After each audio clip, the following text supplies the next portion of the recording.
ಯತೀಂದ್ರ ಸಿದ್ದರಾಮಯ್ಯ ವಿರುದ್ಧ ವಿಪಕ್ಷ ನಾಯಕ ಆರ್ ಅಶೋಕ್ ಸಿಡಿದೆದ್ದಿದ್ದಾರೆ. ರಾಷ್ಟ್ರೀಯ ನಾಯಕರ ಬಗ್ಗೆ ಮಾತಾಡಿದ್ರೆ ಹೆಸರು ಬರುತ್ತೆ ಅಂದ್ಕೊಂಡಿದ್ದಾರೆ. ಸಿದ್ದರಾಮಯ್ಯ ಮಗ ಅನ್ನೋ ಕಾರಣಕ್ಕೆ ಮಾತನಾಡೋದಲ್ಲ, ಅವರಿಗೆ ಜ್ಞಾನ ಕಡಿಮೆ, ಯಾರ ಬಗ್ಗೆ ಟೀಕೆ ಮಾಡಬೇಕು ಬಿಡಬೇಕು ಗೊತ್ತಿಲ್ಲ ಅಂತ.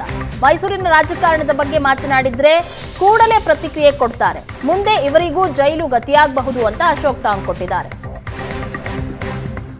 ಸಿದ್ದರಾಮಯ್ಯನವರ ಮಗ ಅನ್ನೋ ಕಾರಣಕ್ಕೋಸ್ಕರ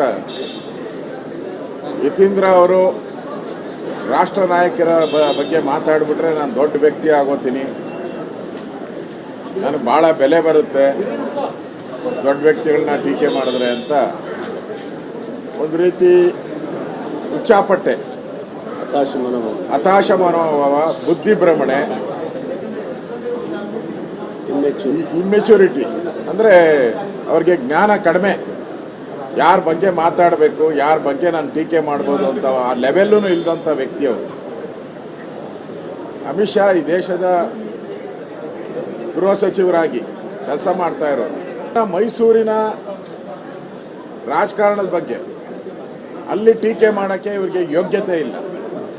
ಮಾಡಿದ್ರೆ ಅಲ್ಲಿ ಇಮಿಡಿಯೇಟಾಗಿ ರಿಯಾಕ್ಷನ್ ಕೊಡ್ತಾರೆ. ಅದನ್ನು ಬಿಟ್ಬಿಟ್ಟು ಡೆಲ್ಲಿ ಬಗ್ಗೆ ಮಾತಾಡುವಂಥದ್ದು ಇದೊಂಥರ ಬುದ್ಧಿ.